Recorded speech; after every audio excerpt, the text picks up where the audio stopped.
Балалар, қазір бізге қазақ тілі сабағы. Қазақ тілі сабағымыздың жақсы өту үшін ең алдымен біз психологиялық ахуал жасап алайық. Қанекей Қара Жорға әнінің музыкасымен асықтар балалар қанекей.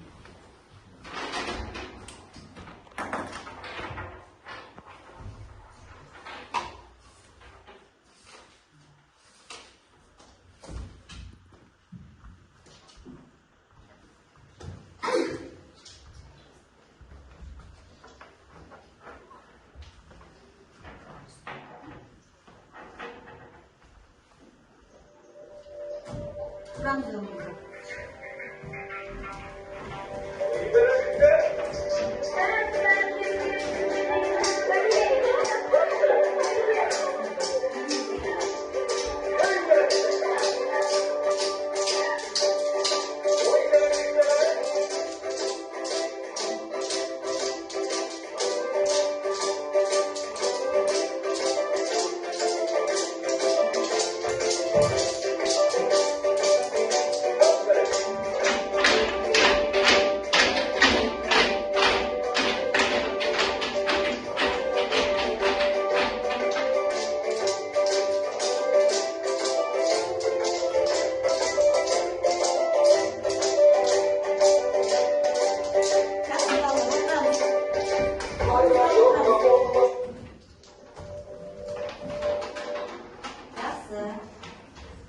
Енді балалар үйге қандай тапсырма берді? Сегізінші жапты ғой, қане дәптеріңізді ашайық. Қалай жазып келгенсіздер көріп шығайын. Жақсы.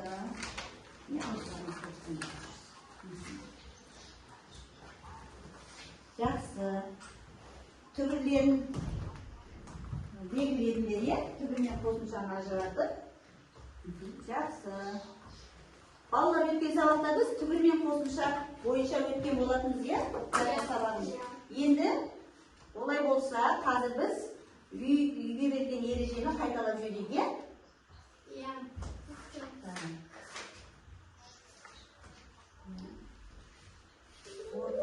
Платформасы арқылы қазір кезек-кезек шығамыз, Ержаннан бастайық. Лар деген қосымша қай сөзге жалғанады? Дұрыс емес екен. Келесі. Дұрыс таппады Ержан. Ш деген қосымша қай сөзге жалғанады? Дұрыс емес пе? Басқа, келесі. Әлинұр. Дер деген қосымша ойланды, бірден баса салмай. Қай сөзге жалғанады? Дер. Қай сөзге жалғанады? Дұрыс, жақсы, отыра ғой. Амангүл. Асықпаймыз. Дар деген қосымша қай сөзге? Қай сөз болады? Палуандар. Жақсы, келе ғой. Қанеміз. Ш қосымшасы? Күйші. Жақсы. Расул, келе ғой. Лық. Ақталық. Дұрыс, отыра ғой. Жақсы. Балалар, бүгінгі сабағымызда әркім өз-өзімізді бағалаймыз, Мына жердегі берілген тапсырмалардың орны бар, соған жаңағы бірінші үй тапсырмасы бойынша өздерінің аяулымызды аламыз. Балаларымды қойып шығыңдар, бірінші тапсырма бойынша.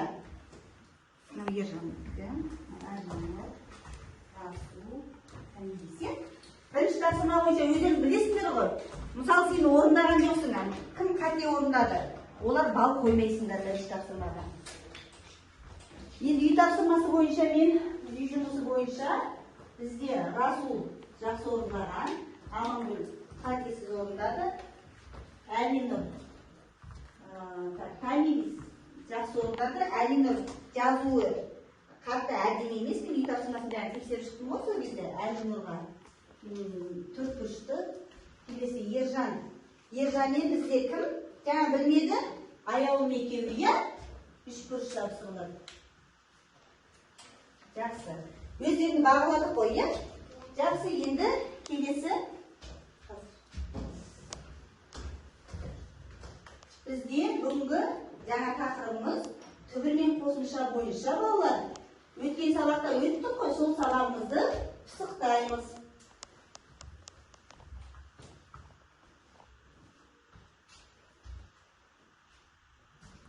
Алдымен балалар Амансыңдар ма, балалар? Сендер қазақ елінің болашағысыңдар. Қанекей, білімдеріңді көрсетіңдер. Балалар, бүгінгі сабағымызда біз білімімізді көрсете білуіміз керек, иә? Бұл кісі кім болды жаңағы? Абай Құнанбаев. Біз Абай Құнанбаевтың бірнеше өлеңін жаттаған болатын сабақта, иә? Соның ең жақсы жаттаған өлеңдерінің бірі «Әсемпаз болма әрнеге» деп аталады, иә? Осы тақпақта қайсынан өлеңді айтып кім? Ержан келді. Жақсылап мәнер деп айтады. Әсемпаз болма әрнеге, Абай Құнанбайұлы. Әсемпаз болма әрнеге, өнерпаз болсан арқалан, сені кірпіш дүниеде тетігін таптап бар қалам. Ақырын жүріп анық бас, еңбегін кетпес далаға, ұстазы құлан жауық бас, үйретуден балаға. Жақсы, өте жақсы болды. Амансыңдар ма? Енді біз бүгінгі сабағымызда жаңа айттық қой, түбір мен қосымшаны ары қарай жалғастырамыз, иә? Өткен сабақтардағы алған білімімізді пысықтаймыз, иә? Бүгінгі сабағымыздың мақсаты болады, түбір мен қосымшаны ажырата білуді үйренеміз осы сабақта. Және де тірек сөздерді қатыстыра отырып, мәтін құрастыруды, әңгіме құрастыруды үйренеміз, иә? Енді қазір балалар біз бүгінгі тақырыбымызға байланысты тақырыпты ашу мақсатында ертегі тыңдайық. Қазір тыңдайық ертегіні, тыңдаңдар. Түбір және қосымша туралы ертегі тыңдайық, балалар. Ертеде сөз құрамы деген әлем болыпты. Бұл әлемде екі хандық өмір сүріпті. Бірінші хандық түбір хандығы, екінші қосымша хандығы өмір сүріпті. Түбір хандығында өлмейтін мағыналы бөліктер деген тұрғындар өмір сүріпті. Олардың есімдері ән, би, күн, жұлдыз және тағы да басқа көптеген тұрғындар тату-тәтті өмір сүріпті. Өте мейірімді халық екен. Және де бұл хандықтың мынадай белгісі болыпты. Ал қосымша хандығында есімдері ерекше тұрғындар өмір сүріпті. Сөйтіп, күндердің бір күнінде қосымша хандығының патшасы келіп, «Әй, Түбір хан, екеуміз бүгіннен бастап дос болайық. Біздің тұрғындарымыз бір-бірімен дос болсын» деп сұрайды екен. Сонда Түбір хандығының ханы: «Жарайды, екеуміз дос болайық» деп екеуі ортақ шешімге келеді екен. Сөйтіп, түбір мен қосымша бірігіп сөз құрамына енеді екен. Мысалы, әнші. Бұл сөздегі түбірі қай сөз?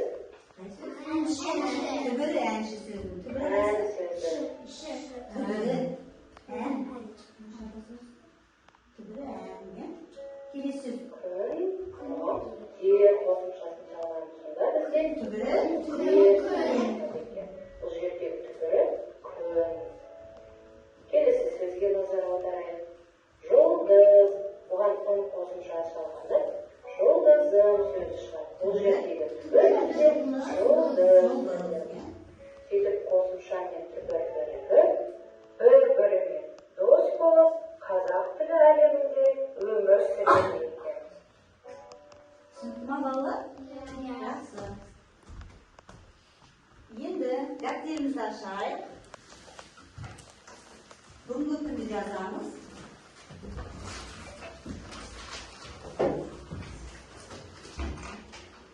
Бүгінгі күнді жазайық.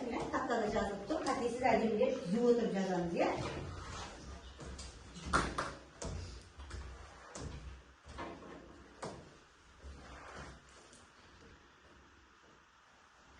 Кезерек жазамыз. Әдемілеп.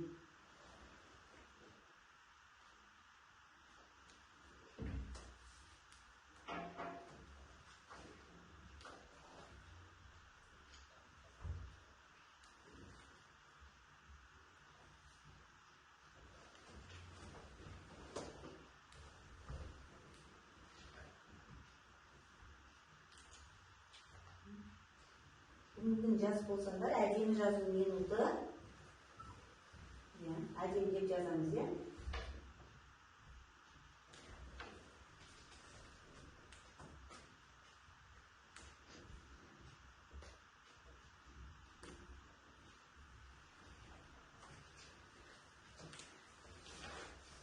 Сабақтың соңында дәптердегі жазудың әдемілігі, дәптердің тазалығына, барлығына балы қойылады балалар. Ұстап жазамыз. Тезек жазамыз, бұндай тақтада тұрып.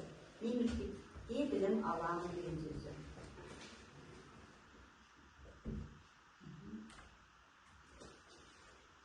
Суыты жазамыз.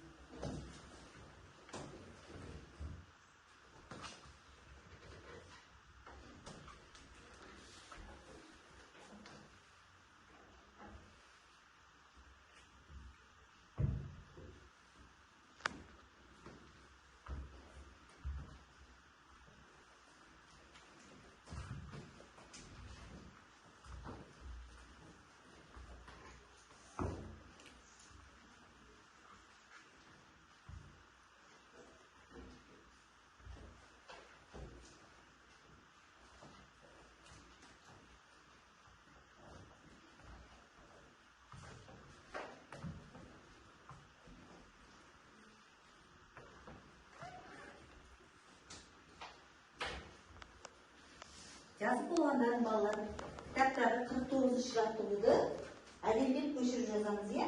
49 жаттығу. Кітаптарына.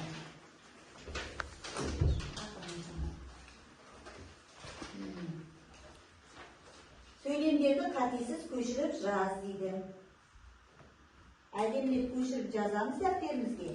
Болғаннан кейін түбір сөздердің астын сызамыз.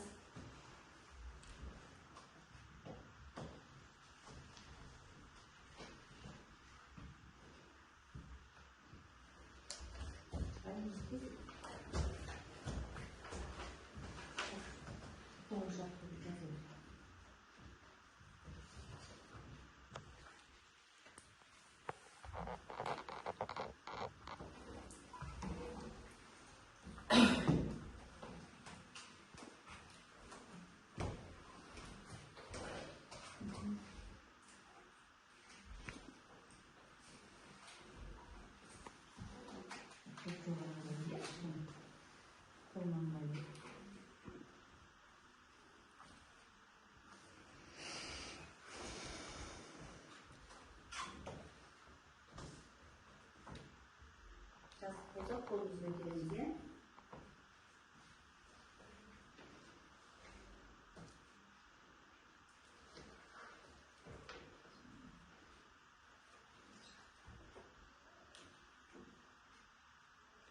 Ayağımızı zorlayalım.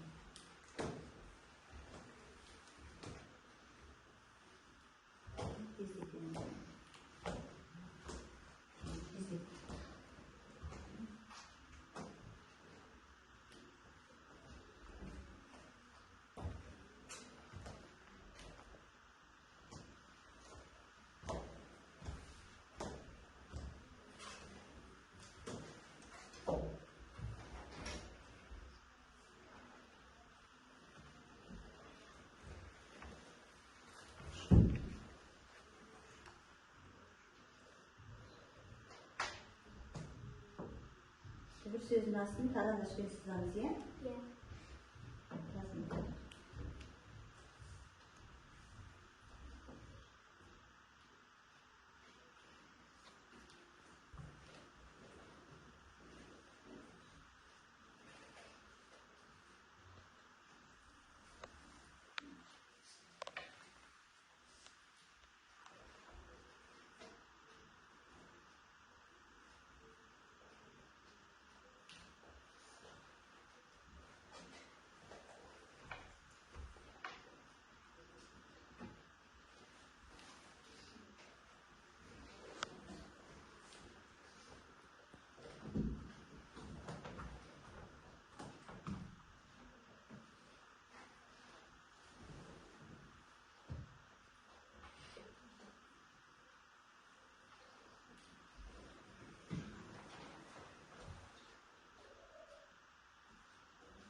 қатері. Қосымшалы сөздің түбірі емес, тек қана түбір сөздер бар ғой, соларды ғана қысасың. Берілген сөздің түбірін емес, тек түбір ғана берілген сөздер болады ғой, солардың ғана қысасыңдар.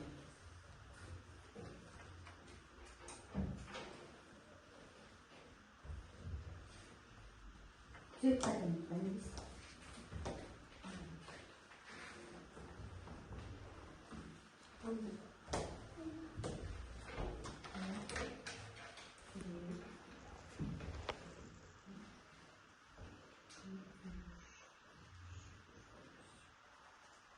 Екі қатерісің.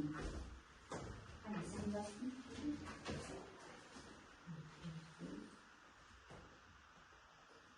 Сенде екі қатер. Екі сөзді артықсыз көрдің. Үшеуі дұрыс, екеуі қате. Түзетіп жүр. Болғандарын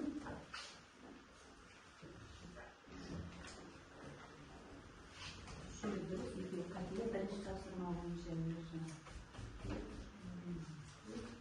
Тамиз. Сенде екі қате бар еді болған, иә? Амангүл болдың ба?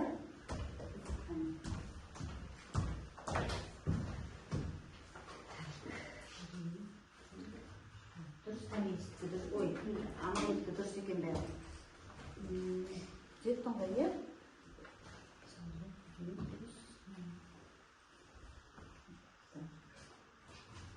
Расул болдың ба? Олчы тесен. Ол кезі.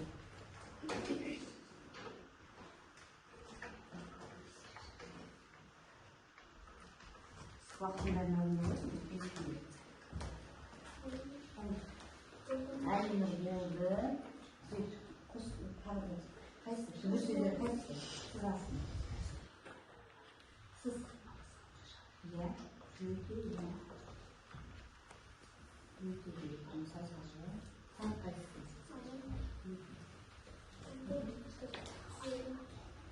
Кімдер?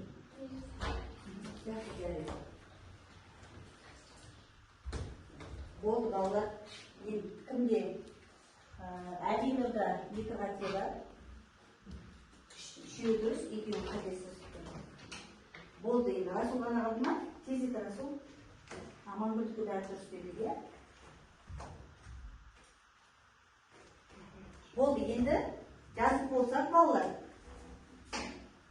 Жазып болдық қой. Расул тез ет.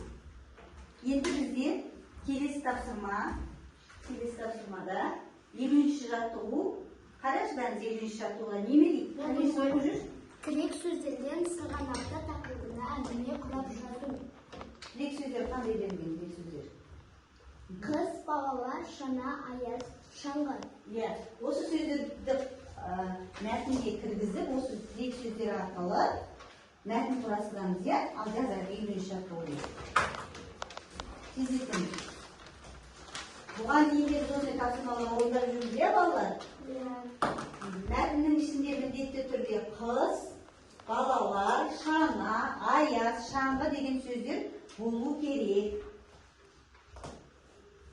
Тездетіп жазамыз. Астын сөйлеңіз, сіздің қойды. Астын сіздің ба?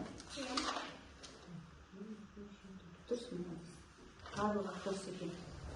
Несі бір сөзді дұрыстауды. Жазу бәрі екен.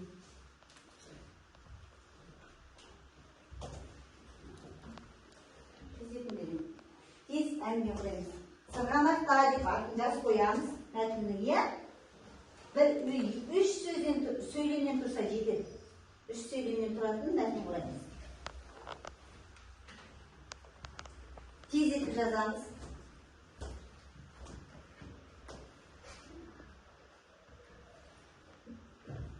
Кім бірінші жазып болады, соған бал қосылады. Ал тезетім. Ержан күлді ғой. Жазамыз. Тезетеміз. Сөздерді көріп тұрмыз, қандай қыз деген сөз болу керек, балалар деген сөз болу керек. Жазған мәтіндегі сөз оқып беріңіздер.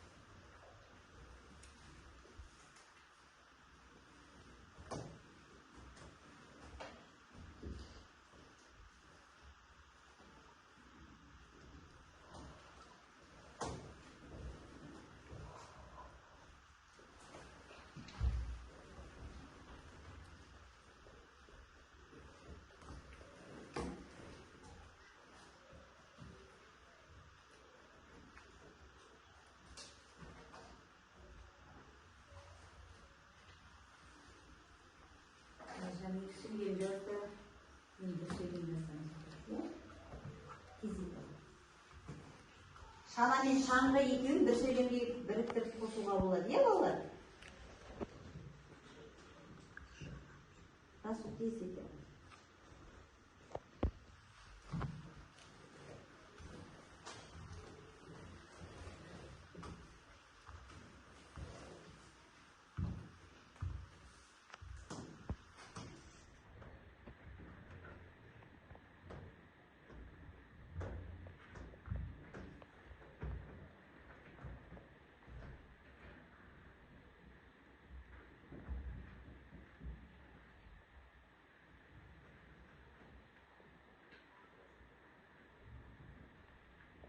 Өздерін бағалауды қоймапсыңдар ғой балалар, қазір ұмытпай қойыңдар, иә?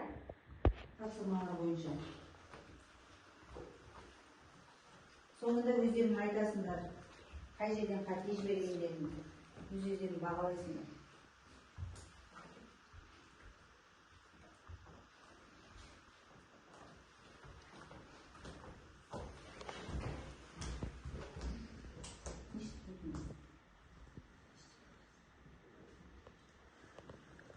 Ал Амангүл болдым дейді, келе орында тұрмайды.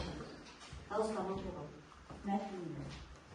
Балалар аязда шаңғымен және шанамен сырғанады. Бірақ сөйлем ба? Қаным. Сен мәтіннің бас жағы жазылмапты ғой. Қыс деген қосылмапты ғой. Қыс дегенді. Бірінші сөйлемге қосудың керек еді ғой сен қыс туралы. Қосады. Асықпай бір сөйлем қос енді, иә? Қанесі болдың ба? Болайын деп қалдым.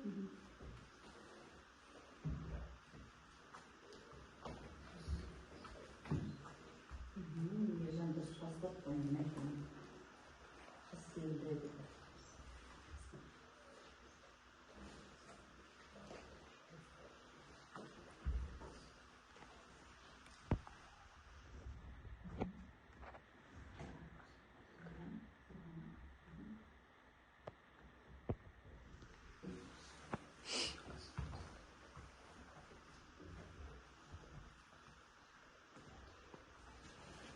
Аяз сөзінде қосып қоямыз балалар. Қанесі болып оқимын.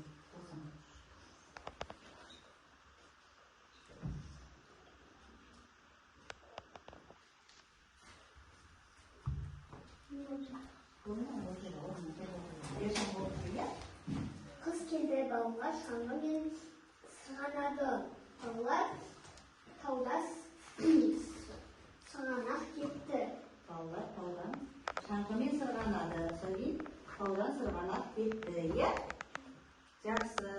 Қай сөзді қоспай қалдың сен? Тек сөздерін бірін қосылмай қалды. Қай сөз қосылмай? Күн қандай еді? Күн? Күн аяз болды. Не жазамыз? Жақсы. Қостың ба ма? Қос. Тез бол. Қанешті оқы. Болсам.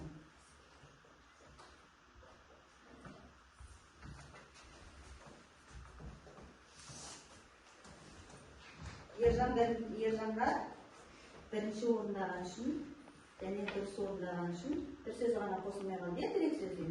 Жақсы орындаған үшін жұмысшы, иә? Басқаларын ше. Ай оқым болдың ба? Ал оқым. Тезіңдер. Далада қар жауып тұр. Балалар қыс екенін білді. Балалар тау жақтағы сырғанаққа барды. Олар өздерімен бірге шаналарын алып барды. Олар кешке аязда қайтты. Шаналарын және қосып жүрмеді бе ғана? Қай сөз? Bir сөз қалып қойды ғой сенде. Өздерімен бірге немелерін апарды? Шаналарын, соңғы? Шаңғыларын. Жақсы. Жақсы, өте жақсы танымын. Қыс мезгілі келді. Балалар далаға шықты.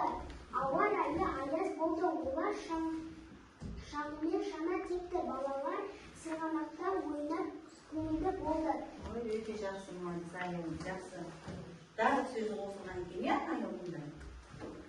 Айымына бойынша қоямыз. Айымына Ой, әңгіместерін шығаямыз. Шана мен шаңға екеуі неме құрал, ойнайтын құралға жатады. Екеуін бірге қосып жүріңдер деп жаңа айттым ғой мен. Мәтінде бірге бір сөйлемге қосып жүру керек болған, иә? Қосып қойдың ба? Қосалы. Расул, айт, оқимыз енді. Жазғаныңды. бір сөйлемге қалды. Иә. Аязды қосып қойыпты Ержан. Күн аяз болды деп жазыпты. Амангүл, оқиға. Жазғаныңды. Тез, Расул. Сол жазғаныңды оқи берші бұл. Қыста балалар шанамен аяз кезінде шаңғымен ойнады. Қыс мезгілінде балалар таудан сырғанады. Барлық сөз қосылған ғой, иә? Бір сөйлемге 3 сөзді бірге қосып жүрді, Расул, молодец. Отыралым. Енді Алина, тез оқимыз. Барын оқи ғой. Амангүл. Оқы тез. Балалар шанамен сырғанады. Жарысты. Кеш батты күн суыды. Балалар шаналарын алып кеттік. Алып қайтты. Жақсы. Күн суық дегендегі суықтың орнына аязды қойып жүруің керек етсен, иә? Күн суық дегенде аязды қосып жүрсең, сонда жақсы болар еді. Жақсы, Әлинұрдікі. Амангүл, тез оқи қойшы, бір сөйлем қоссаң, оқы. Тез. Амангүл, қандай сөйлем қостың? Қай мезгіл қазір? Қай мезгіл? Соны айтшы. Қазір, айта ғой тез. Ондан тұрып айта сала, Амангүл, жазбай айтса. Қазір қыс мезгілі. Қыс мезгілі еді деуге болады, иә? Сонымен? Болды ма соны қосқаным? Жарайды, кетеді отыралым. Жақсы балалар. Енді бізде келесі шаршадық жазып, иә?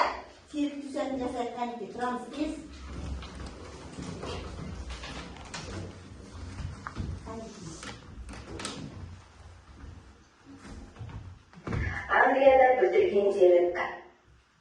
Англияда бүлдіргендері, Кореяда сарымсақ жинап жүрген қазақтың қарадомалақ жастары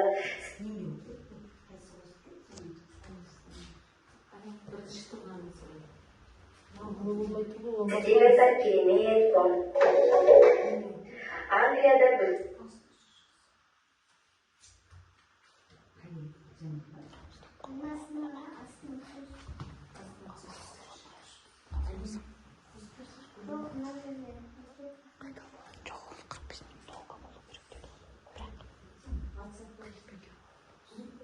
Жоқ, қайтады. Yüz болсын. Қайтан болса қайтын. Азат үстірек үстінде.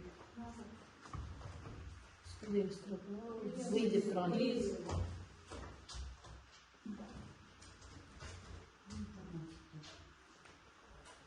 бүлдіргендері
ойнайық, иә?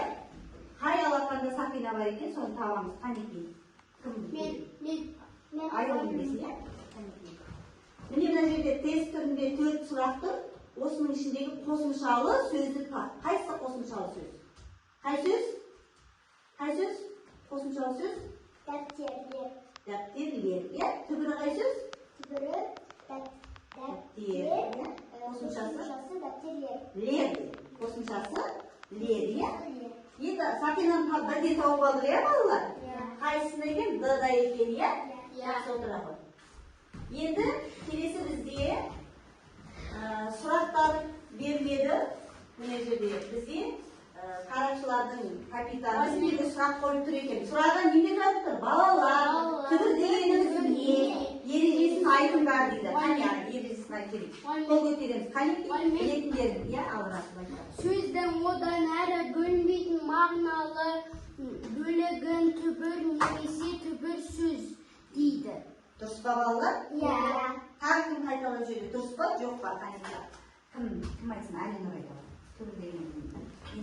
Сөздің одан әрі бөлінбейтін мағыналы сөзді түбір немесе түбір сөзі деп аталады. Өте жақсы. Тексерші, дұрыс па екен жауап. Кел ал. Тексеру деген жазылып. Дұрыс па екен оқып Сөздің Одан әрі бөлінбейтін мағыналы бөлігі. Жақсы, өте жақсы балалар. Жақсы балалар, енді бүгін сабағымызды соңына келіп жетті. Енді қазір біз бүгінгі сабақты сендер қалай ұнады ма, өздеріңнің білімдерін көрсете алдыңдар ма, соны білу үшін біз бағдаршам әдісі арқылы бүгінгі сабағымызды қорытындылайық.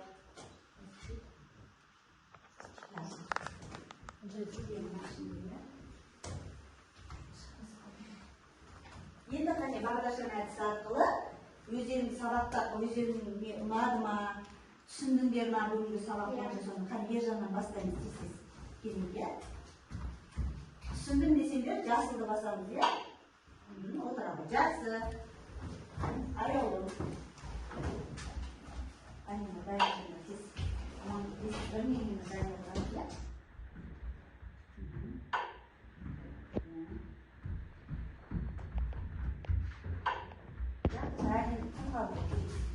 Алина оңнан басып кетті, жәріп келе басып.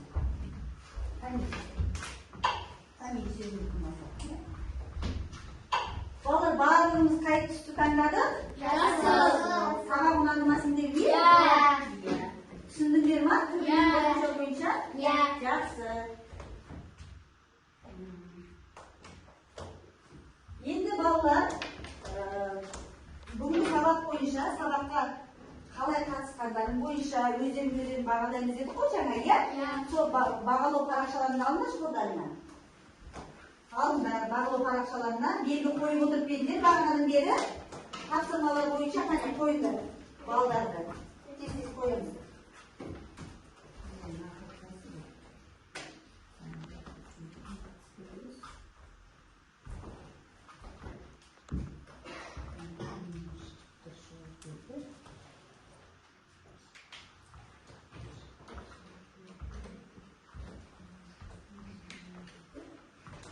Болдық па?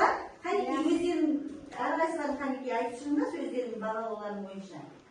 Өзің туралы қанеке. Өзің неше балл алдың деп ойлайсың бүгін сабаққа? Мен өзім 8 балл алдым. 8 балл алдым деп ойлайсың ба? Жақсы, келесі аяулым, өз балдарыңды айтып шығыңдар. Мен бүгін сабақта 9 балл алдым деп ойлаймын. Өзі, иә? Қанеке, кесіп әлемі, кезек-кезек айтам, намазды әлемі. 8 балл алдым деп ойлаймын. 8 балл, иә? Қанеке, сен үшін. Мен 8 балл деп ойлаймын. Өзің 8 балл алғандың ба? Жақсы, сабаққа жақсы қатыстың ғой, сен қатысмалар. Мен бүгін сабақ 8 балл деп ойлаймын. 9 балл деп ойлайсың, иә? Ал мен болсам 9 балл деп ойлаймын. Жақсы отыра ғой. Өздерің бағаладыңдар, иә балалар? Енді сендер бағалап болсаңдар, енді мен қалай бағаладым? Бағанадан бері тапсырмаларды орындағанда мына жерде біз жұлдызшалар, дұрыс орындамаған балаларға үшбұрыштар белгіленген болатын. Иә, осы бойынша қазір мен сендерді бағаласам, мен бүгінгі сабақ бойынша Ержанға 7 балл берем, 7 балл, Аяулымға 7 балл берем, Расулға 10 балл берем, Амангүлге 9 балл берем, Әлинұрға 7 балл берем, Тамириске 8 балл берем. Түсінікті ма? Жақсы балалар. Енді қазір үйге берген тапсырма, қандай тапсырма беріліп, қарап жазып алыңдар күнделіктеріне. Егер бізде қалған 51-ші жаттығуды үйде жақсылап жазып келеміз. Астында тапсырмалар берілген, қарамен жазылған сөздердің түбірі мен қосымшасын тауып, үйде жақсылап әдемілеп жазып келеміз. Балалар? Балалар, бүгінгі сабаққа өте жақсы қатысқандарыңа көп рахмет. Мен сендерді марапаттау ретінде мынандай өте жақсы бүгінгі сабаққа бізге қатысқан оқушылар бізде Тамирис, өте жақсы қатысқан Расул, одан кейін келесі жақсы қатысқандар жаңа бізде кім? Амангүл, Аяулым, соңғы Ержан және Әлинұр. Жақсы, рахмет. Осымен сабақ аяқталды. Сабаққа қатысқандарыңызға рахмет.